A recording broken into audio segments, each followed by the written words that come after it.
When was the last time you walked past someone homeless or disadvantaged and didn't give them a second thought? President Ibrahim Traore almost paid with his life for that same oversight when his enemies plotted against him.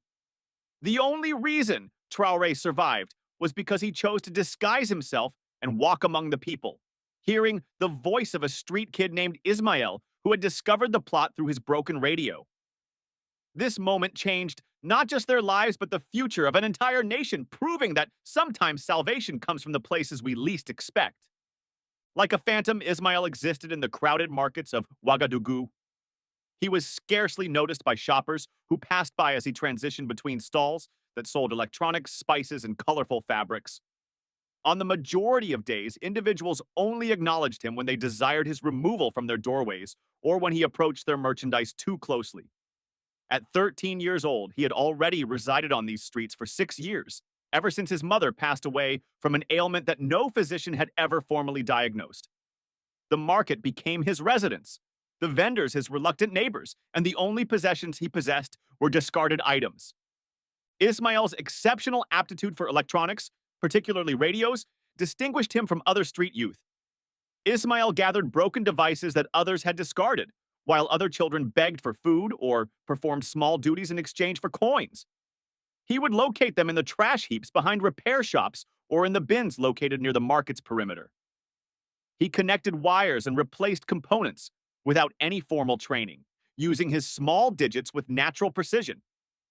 The infant was capable of identifying issues with radios that had been abandoned by professional repairmen. He discovered his first transistor radio, which was damaged at the age of 7, marking the beginning of his educational journey. Rather than disposing of it as scrap, he meticulously disassembled it, placing each component on a piece of cardboard.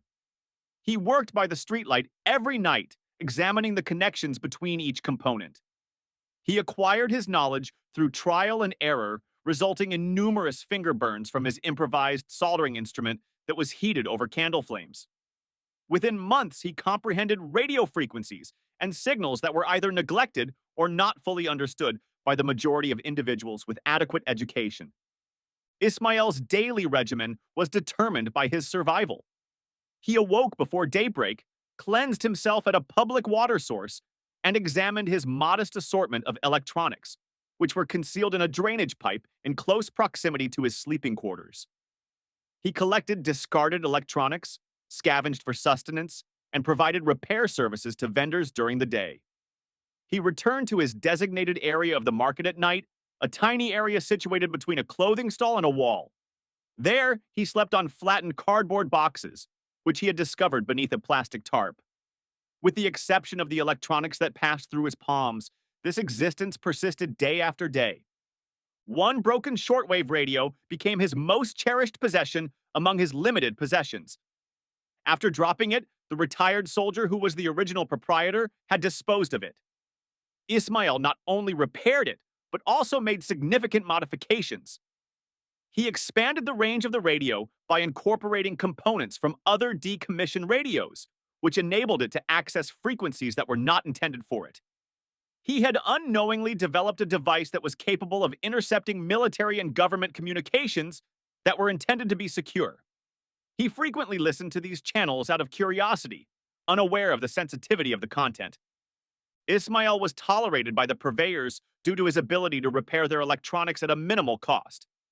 They were able to repair the radios they used to listen to news and music during dull hours for a small meal or a few coins.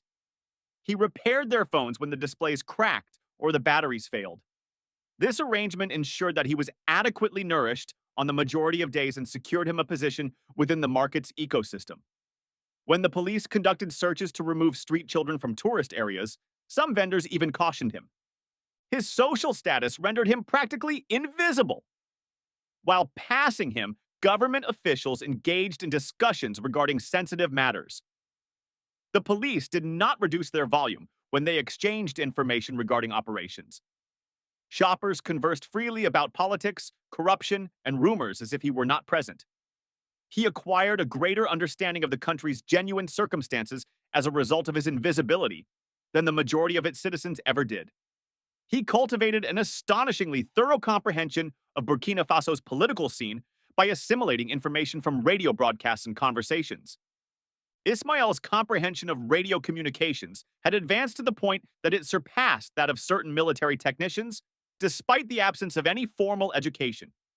He was capable of recognizing various transmission types, distinguishing between ordinary and encrypted channels, and even detecting patterns in the government frequencies that he inadvertently discovered. If anyone had taken the time to assess his knowledge, they would have been astounded. However, no one ever considered questioning a street child about such intricate topics. The nation's leader would soon be saved by the skills that this forgotten child, who lacked a family, home, and education, had unknowingly developed. The radio frequencies that he monitored as a pastime would serve as the link between a president and the assassination attempt on his life. The hands that repaired discarded electronics would have contributed to the prevention of a revolt that could have resulted in the chaotic state of the country.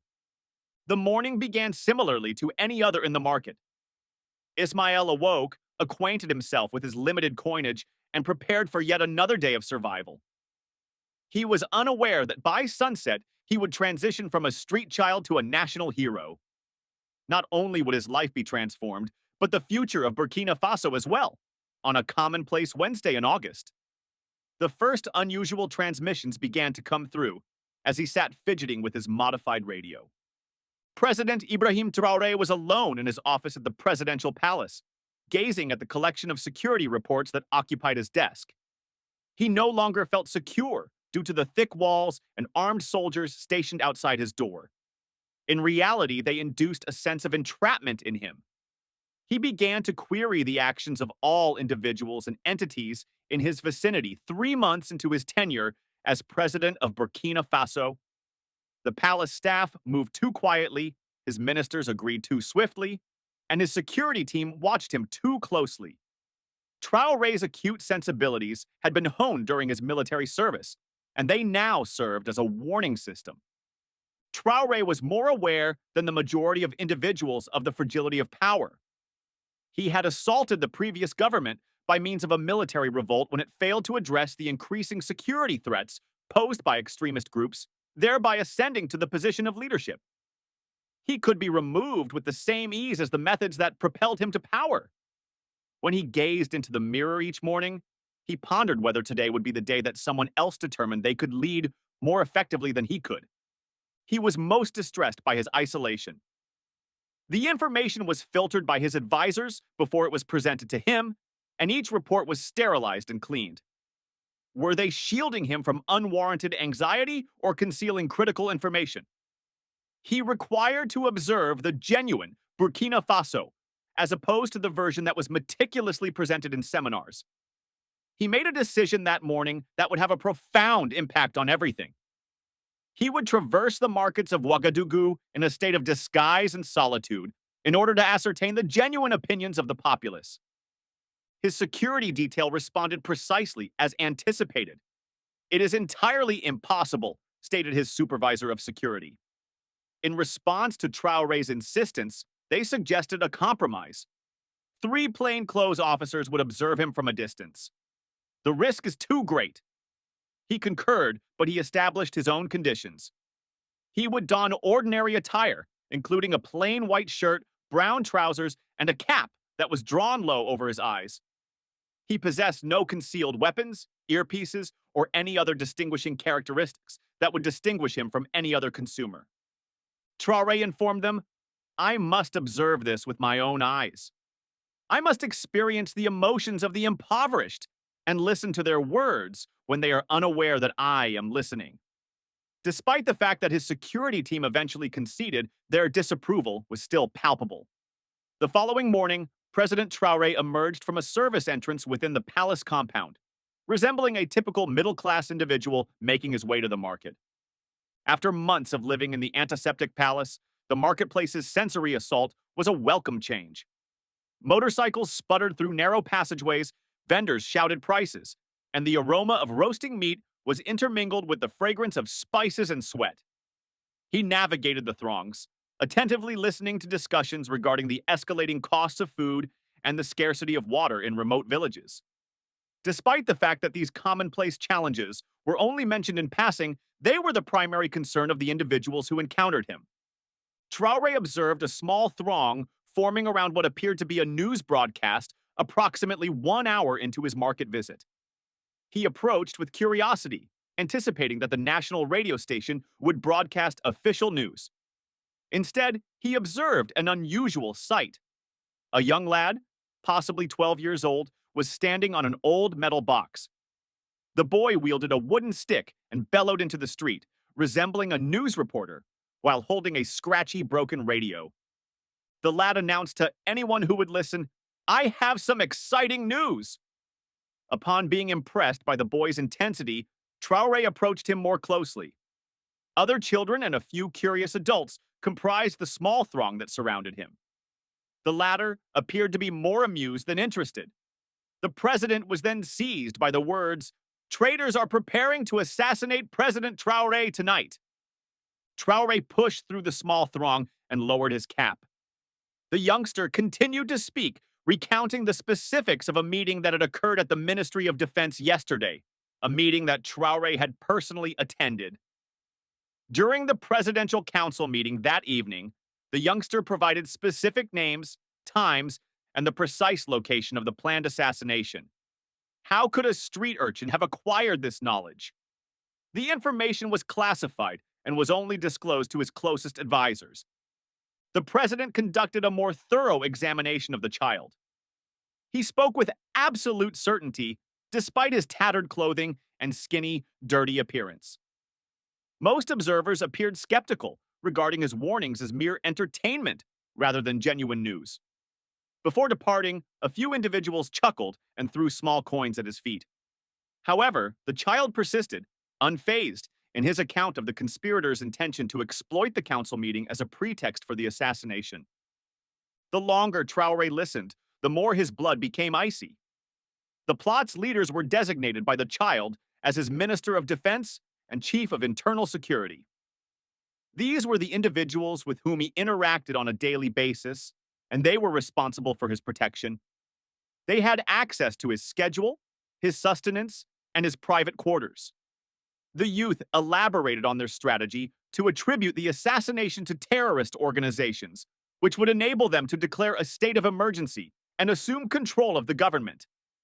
Traore came to the realization that the boy must have had access to genuine classified communications, which filled him with increasing horror. It is impossible for anyone to have devised such precise details. The conspirators in his inner circle must have been negligent in their planning, as they had no idea that their conversations could be heard by a street urchin. Traore's disguise abruptly ceased to be an expedition and became his sole safeguard. He was in a crowded market, hours away from his own planned assassination, and had no secure place to retreat. A man in brown trousers and a plain white shirt approached Ismail as the small throng around him began to thin. The individual appeared to be no different from any other shopper in the market, as he maintained his cap low over his eyes. He purchased a small bag of peanuts from a vendor in the vicinity, and in a casual manner, approached the child. Ismail continued his broadcast, unaware that the individual he had previously cautioned about was now standing beside him. The man spoke calmly after the final onlookers had departed, which took a few minutes. Although his pulse was racing, he maintained his composure and inquired, "How do you know these things?" Ismail gazed upward with suspicion, prepared to flee if the stranger represented an imminent threat. Early on, street children acquired the ability to be wary of adults who suddenly expressed interest in them. "My radio," Ismail replied, cautiously demonstrating his modified device. "I repaired it, and it now detects a variety of signals." The boy hesitated, but then added with pride, "I constructed additional circuits to detect additional frequencies. Occasionally, I hear sounds that are not intended for me." The stranger slowly affirmed before leading them both to a vegetable stall, where they could converse more privately. Ismail elaborated on how his modified radio had inadvertently detected encrypted communications between military officials. He had overheard the Minister of Defense and the Chief of Internal Security discussing their plans in great detail. The same individuals who were responsible for the president's protection were now collaborating to assassinate him. The disguised president was taken aback by Ismail's explanation that they employ outdated encryption methods, despite the fact that they believe their conversations are confidential. The military modified their primary frequencies last year. However, they continue to utilize the backup channels for private conversations. My radio detects these. Ismail extracted a cassette recorder from a small satchel that was fastened to his waist with tape and wire. I recorded a portion of it, he stated. He struck play, and through static and interference, Traoré heard the unmistakable voice of his defense minister saying, "He must be gone before morning." The president felt his stomach drop as the evidence of betrayal played through the small speaker. Listen. Plans for the presidential council meeting that evening were detailed in the subsequent recording. The conspirators intended to execute their plan at precisely 8 p.m., when security personnel would rotate duties. They would attribute the assassination to terrorist organizations that had been posing a threat to the government for several months. The recording's timestamp indicated that it was created last night, providing them with less than 6 hours to take action prior to the meeting. Traoré encountered an unattainable circumstance. He was unable to return to the palace without informing the plotters, as the individuals who were in his immediate vicinity were conspiring to assassinate him. However, in order to avert the rebellion, he was compelled to establish communication with his allies. He made a critical decision as time was running out. The boy was able to see his visage as he removed his cap. He stated, "I have faith in you." Ismail's eyes widened in recognition, and his mouth opened in astonishment. He stood before the president of Burkina Faso, who was both disguised and unaccompanied. Ismail murmured, "You are him. You are indeed him." Traoré acknowledged, "I require your assistance. I am unable to utilize my phone due to the possibility of it being monitored. Are you aware of a method of communicating with an individual without being discovered?" Ismail contemplated for a moment before confidently nodding.